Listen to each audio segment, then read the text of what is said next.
Hello and welcome to Network. My name is Millennials with your technology and social media news. If you want to be a part of this conversation, hashtag SABC Network, or you can find us on @SABC Network. That's on Facebook, Twitter, and Instagram. Here's what's coming up in the program. The Huawei P10 smartphone has launched in South Africa. They have kept the Leica camera. It really is incredible. We will also go to Kenya, where Safaricom is going into the online retail space. And remember that they gave us M-Pesa. Our discussion is with Claude Shook. It's about millennials in the workplace. Hello, Claude. Thank you very much. What should organizations know about millennials in the workplace? Availability enables digital transformation. All right, we have more about that later in the program. Stay with us.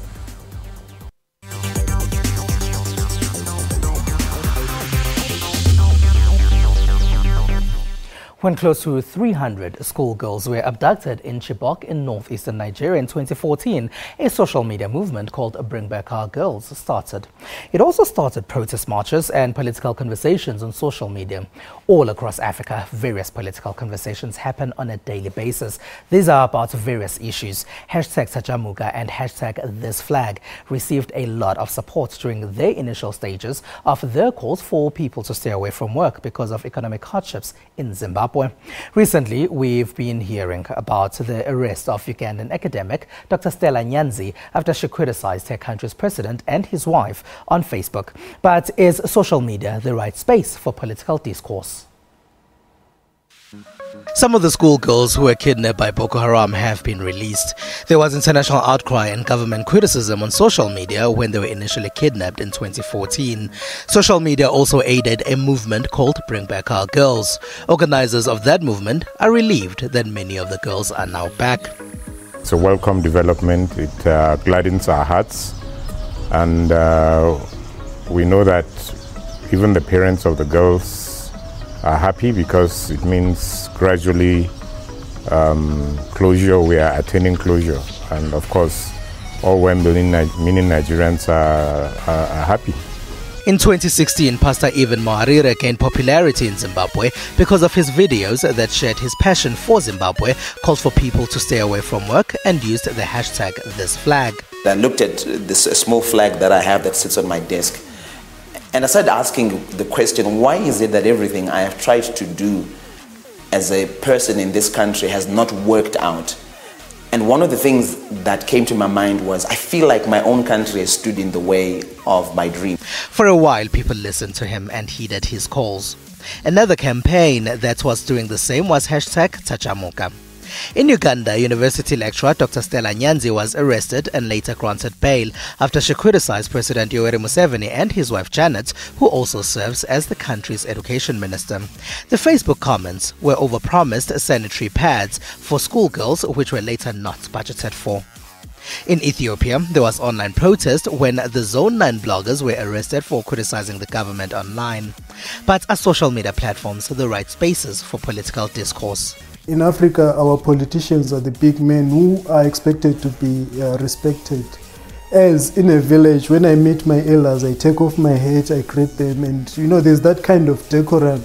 I'm not even expected or supposed to insult or expose the negatives about it. So our politicians have taken that sort of cultural ethic into politics, and they expect to ride roughshod over citizens without any exchange, interrogation, critique of whatever they are doing. If you look at our democracies, most of them are really not that mature democracies. So you realize that there's a lot of violation of freedom of expression, and also the space to express yourself is also clamped down by the governments. So you realize that more and more people are actually going on social media to speak out and also to ventilate. In 2011 in Egypt, Twitter was credited with assisting in the huge turnout of people during the anti-government protests, which eventually led to the resignation of Hosni Mubarak as president. Now some governments block social media or the internet in totality when there are calls for government reforms or removals. You have two contexts within which people engage in social media, or two characteristics of people. There are certain people who are based inside the country. For instance, if you talk of Zimbabwe, there are certain people who are in Zimbabwe who know fully well that if I discuss and engage in certain political issues I might be in trouble. And then there's the diaspora community, which could be untraceable, or even if traceable, is safe from their locations. And they can easily engage on political issues that are happening in the homeland. And some of the exposés on political issues come from what you call your diasporic online media, and then people pick it from there and start engaging. Members of the public we spoke to mostly say citizens should use the internet to discuss such political issues. Social media is important right now, and that's where people can get to voice their own opinions, and that's where people have the freedom to voice whatever they want. So I do think that social media is very important for people to voice out their political views. More information is now out there for more people, so they can actually access. They know what's going on in the country in real time because people post videos of what exactly is happening. Doing like just regular text messages and stuff, people misunderstand very, very quickly. And because you're not having a face-to-face conversation with someone, you really don't always understand what they're saying and how they're feeling about a particular subject. And also we know that social media is blown up very much. And because of that, I think I would almost call it a scary platform to do a political conversation. But it becomes tricky on the internet, with some social media networks having character number limitations, and people can be anonymous on the internet as well. Dr. Enma Amare has written in a book about the popular anonymous Facebook whistleblower in Zimbabwe, Baba Chukwa. I think it has to do again with the clamping down of freedom of expression. If you are not allowed to express yourself, people usually go for anonymous pages because that allows them to be able to speak out without being harassed. So I think that's why we're seeing more and more of these fictitious pages coming out. Anonymous people, anonymous. And the problem again with Facebook is that it allows people to use real names, which is a problem really, especially in repressive societies, because people end up not being able to express themselves because they fear to be harassed and also to be tracked by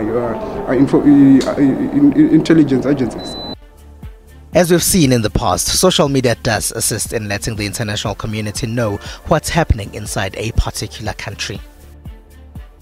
Huawei has released its new flagship device in South Africa. The new P10 and P10 Plus are a slight upgrade from their previous phones in the P series. Those who engaged us on social media don't seem too happy with the price of these devices, and those that have tried them say they love their Leica cameras. Huawei is continuing its tradition of using Leica cameras in their P-range devices. It's a strategy that's working for them.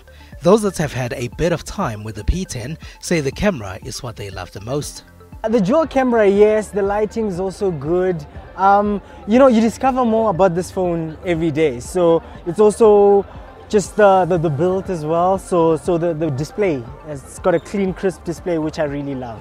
There's just something magical about dynamic illumination. It gives you just that other sort of effect, like a studio effect, but it's just like a handset. So, I mean, how do you capture that type of moment without hiring a professional photographer? Huawei is one of the few companies that's using one of the cameras as a black and white camera, and then the other camera as a normal camera. So obviously you get, nice black and white shots, but you also get things, you also get this depth of field features, so you can adjust the level of blur, and you can take a photo and refocus after the fact. Some of these already existed in the P9, so they've improved on these features just a little bit. Huawei says they've also focused a lot on design here. We want to make sure that our consumer get a premium device, and metal is probably the best way to create a premium feel. With our new finishing itself, we believe we are bringing the metal craftsmanship to a new level. The fingerprint scanner is also a multifunctional home button.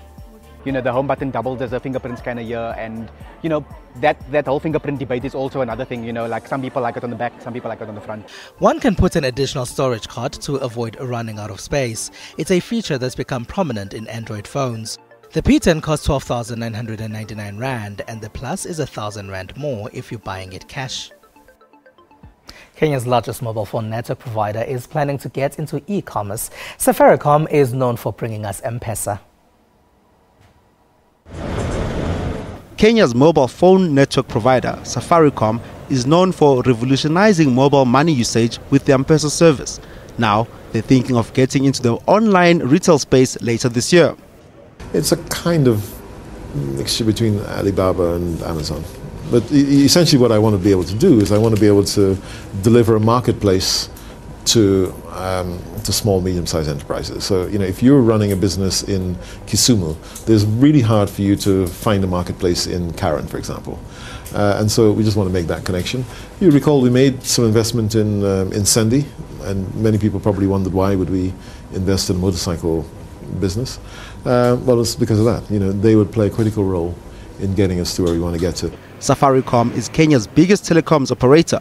Their subscribers rose by 12% to 28 million. The biggest growth area, of course, is customers, and to have attracted 3 million more customers in the past year against a population growth of about 1 million. You know, I think it's a pretty good achievement. And providing you can keep growing that, I mean, we're not going to grow by 3 million every year, obviously, but providing you can bring more customers onto the network, you will continue to see growth.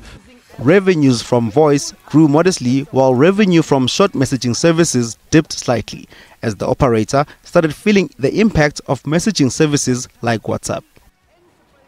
Microsoft has launched new tools to help developers build artificial intelligence apps, and an Indian teenage boy has developed what is deemed the world's smallest satellite for NASA. These are some of the tech stories that made headlines in the last week.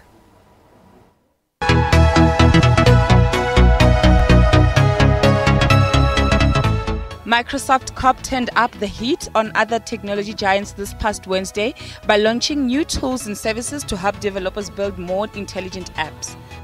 AI is everywhere. The ability to reason over large amounts of data, create intelligence, distribute it. And I'm always inspired when I listen to these stories of an individual developer who develops this deep sense of empathy for a scenario and other human beings, and then goes after it. Also previewed was Project Emma, where researchers were challenged to work with Emma Lawton, a 32-year-old woman diagnosed with Parkinson's, unable to write or draw because of tremors in her hand. The team developed a device worn on the wrist that vibrates in a distinctive pattern to disrupt the feedback loop between her brain and hand. Emma has been able to regain her ability to write with the aid of the watch. Now heading to India. An Indian teenager develops world's smallest satellite for NASA. Rifat Sharok, a class 12 student, developed 64-gram satellite while participating in a contest, Cubes in Space, organized by US Space Agency, NASA, and iDoodle Learning Inc., a global education company. Actually, we are feeling very happy. Actually, this contest was judged by the scientists and engineers in NASA. One of the scientists from Colorado Space Grand Cosmotorium has appreciated us using an idiom. Actually, he said, we nearly fell out of the chair. Actually, that means he was so excited and he was so amazed. Claimed to be the world's smallest satellite and the first to be manufactured via 3D printing, Kalamsat will be launched on an SR-4 rocket from Wallops Space Flight Facility at Virginia, USA. The satellite is named after India's nuclear scientist and former president APJ Abdul Kalam. Off we go to the USA's Big Apple. Drones are here to stay, says co-creator of Drones exhibit at a drone exhibition that showcased how the unmanned aircraft has evolved and continues to evolve over time. In an event called Drones Is the Sky the Limit at the Interpret Sea Air and Space Museum in New York City. I want them to walk away kind of giddy and really realize that drones are serving purposes around the world, both in the military, in the civilian world, in the science world, in the arts, and pretty soon they're going to be being used like taxi cabs. And you're not going to have a driver, you're going to have this little flying drone show up and take you to your destination someday. So yeah, be giddy about it because drones are here to stay. The event explores the history of drones to featuring current-day drone applications and concept drones in the future.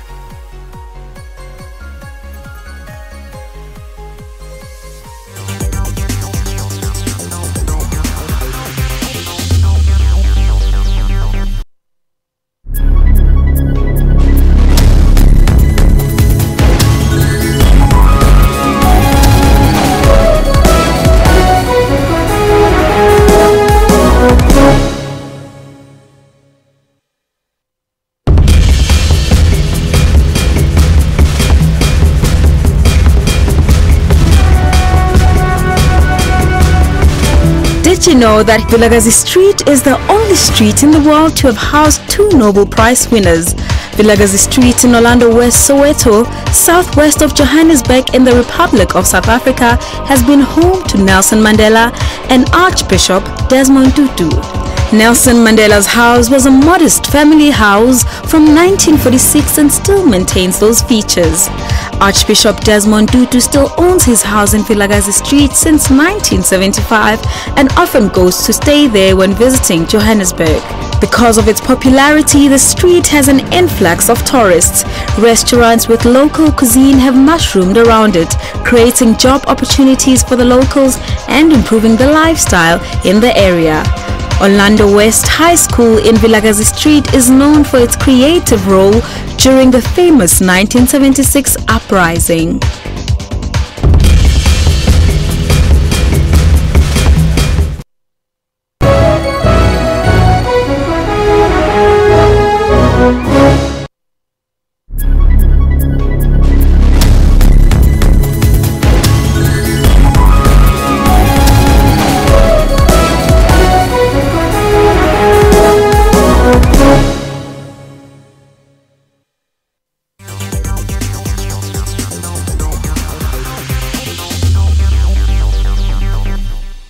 It is the SABC network on Facebook, Twitter and Instagram. Welcome back.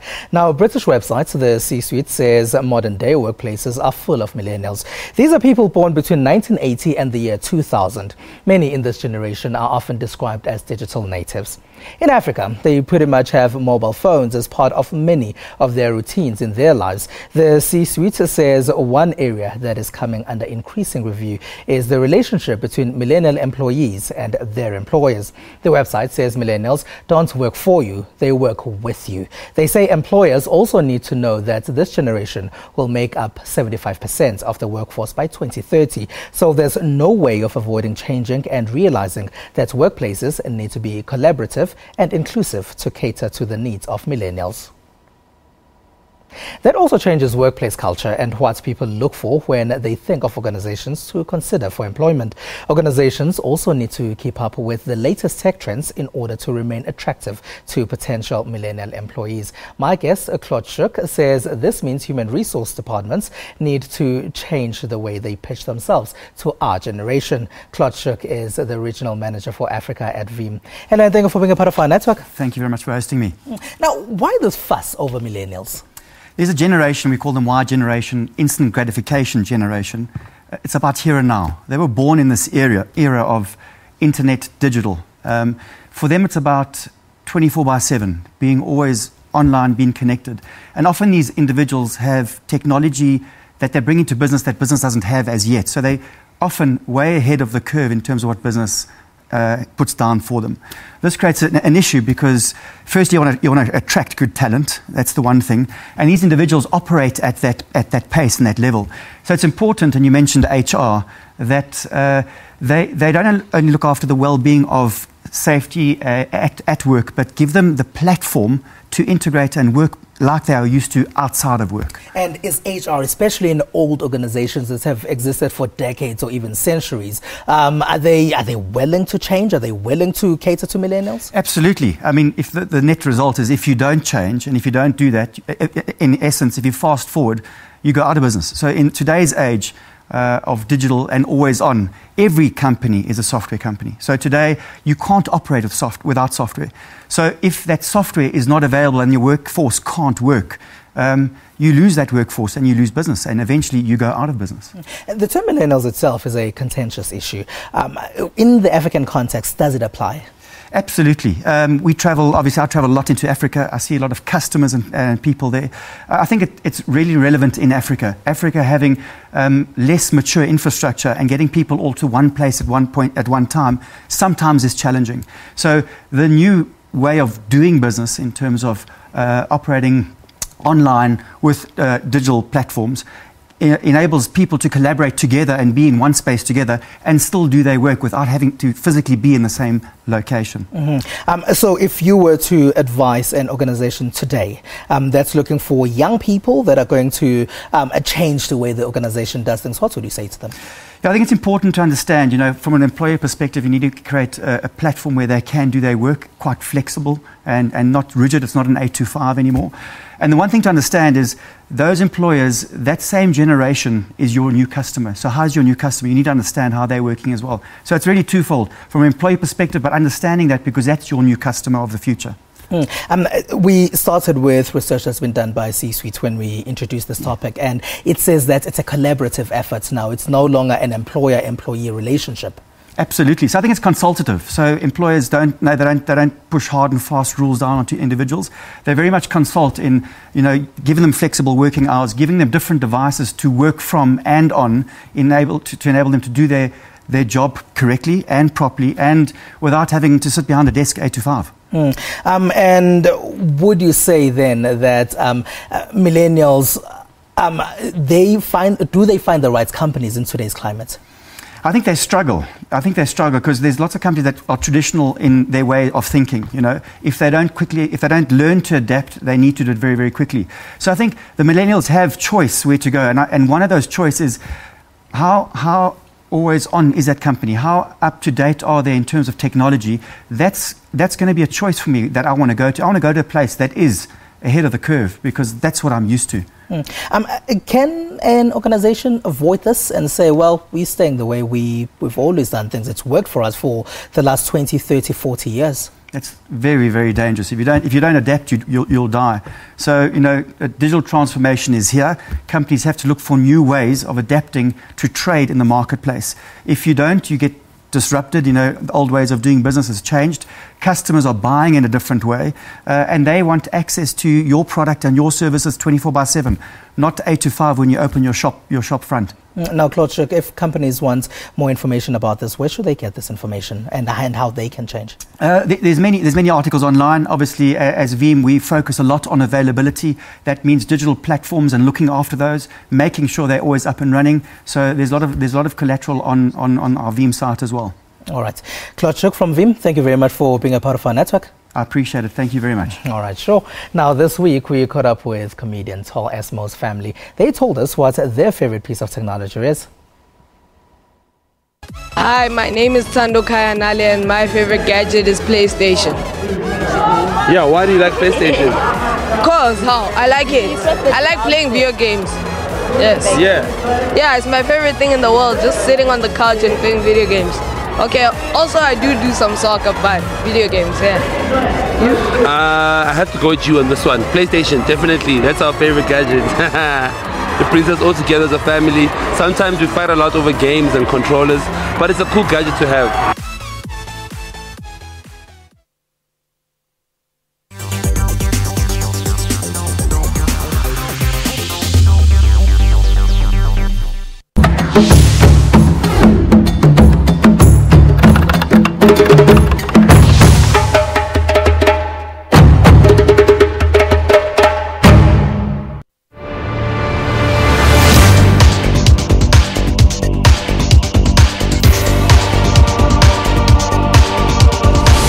Did you know the big hole digging started in 1871 and ended on the 14th August 1914? The hole produced 2,722 kgs of diamonds. However, one diamond as huge as 490 carat of stone found in the open prior 1868 gave them the interest to dig. Extracted from 22.5 million tons of soil.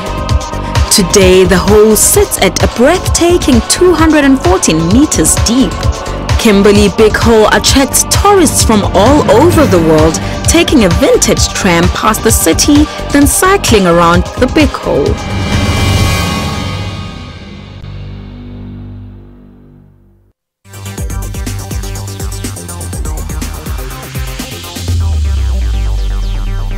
It is hashtag SABC Network if you want to be a part of this tech conversation. Now, producer Lebose Jage spent some time with the Nissan Leaf. She liked what she saw, but says it's impractical in developing economies.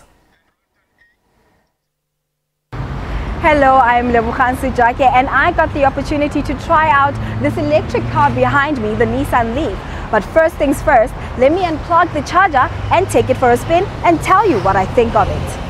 The Nissan Leaf was officially launched in South Africa in 2011. This is a 100% electric car, so it needs to be charged. These are the two ports used to charge this vehicle. The small port uses the portable charging kit that comes with the car and takes about 7 hours to fully charge using a normal 3-point plug in your home or workplace.